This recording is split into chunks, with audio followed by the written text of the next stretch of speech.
grand merci, grand bravo, grand encouragement aux gens qui se sont mobilisés autour de cette plateforme logement et à la mobilisation bruyante qu'il faut faire pour se faire entendre. Bon, je dis des choses que peut-être les gens savent déjà, mais il y a 37 millions de logements en France. 60% de ces logements sont des logements privatifs propriétés. Les gens sont propriétaires de logement. C'est la majorité. Ces gens-là, ils sont plutôt contents quand ils voient la valeur de leur bien qui monte, qui monte, qui monte. Il y a des gens qui sont devenus des millionnaires. Ils ne savaient pas qu'ils étaient millionnaires, mais bon, voilà, leur logement casse tous les plafonds.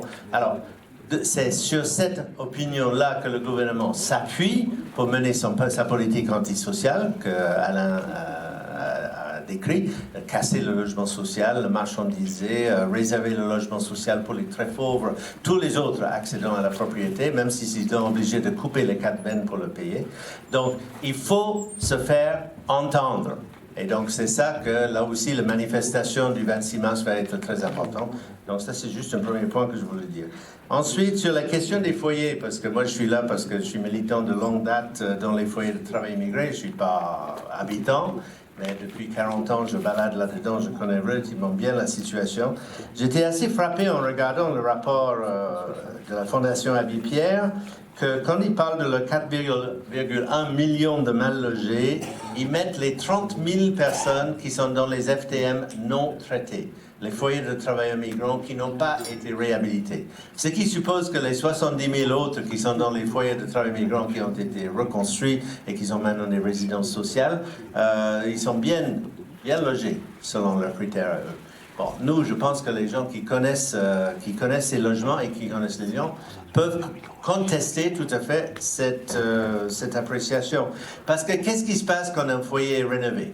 Quand un foyer est rénové, il quitte son statut de foyer, logement collectif, logement dortoir, logement avec des chambres à 3 lits, 4 lits, le foyer bara 12 lits. Bon, peut-être ça c'est positif, pour aller dans des logements où chacun est chez soi, dans son logement autonome.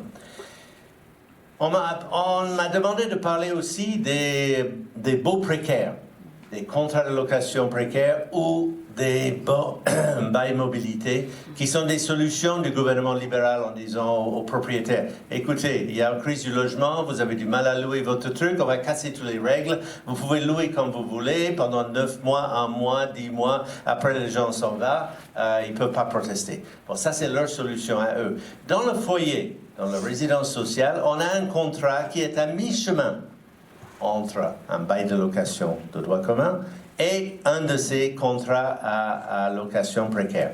Pourquoi? Parce que apparemment, apparemment, sur la surface, c'est un bail tacitement renouvelable à éternité, donc un bail qui garantit le maintien dans les lieux, qui garantit la présence. Dans la réalité, il est accompagné d'un contrat et d'un règlement intérieur tellement restrictif, tellement punitif. Et là, je voulais dire quelque chose sur la politique de la France envers les immigrations, envers les étrangers.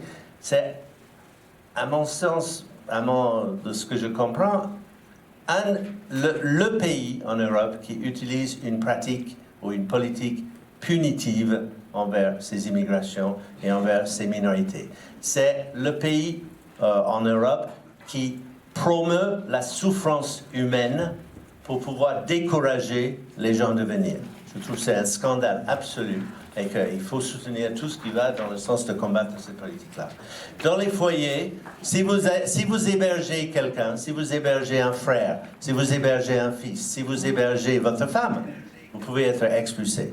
Dans un foyer, si vous modifiez un temps que ce soit, l'agencement de votre mobilier, parce que c'est tous des meublés, vous pouvez être expulsé. Si vous tombez un peu en retard de loyer, normalement dans les HLM, dans le logement de droit commun, il y a des dispositifs qui existent pour essayer d'éviter l'expulsion pour endettement ou pour retard de loyer. Dans les foyers, c'est case directe au tribunal. Donc, je pense qu'il faut qu'on arrive à se battre. Oui, j'arrête. Vous allez entendre parler de nous, parce que notamment la plus grande société des foyers Adoma qui est filiale de CDC Habitat, le plus grand bailleur social de France, est lancé dans une campagne particulièrement agressive d'expulsion de ces résidents qui hébergent les tiers, donc qui hébergent les sans-papiers ou les personnes qui n'ont pas de logement.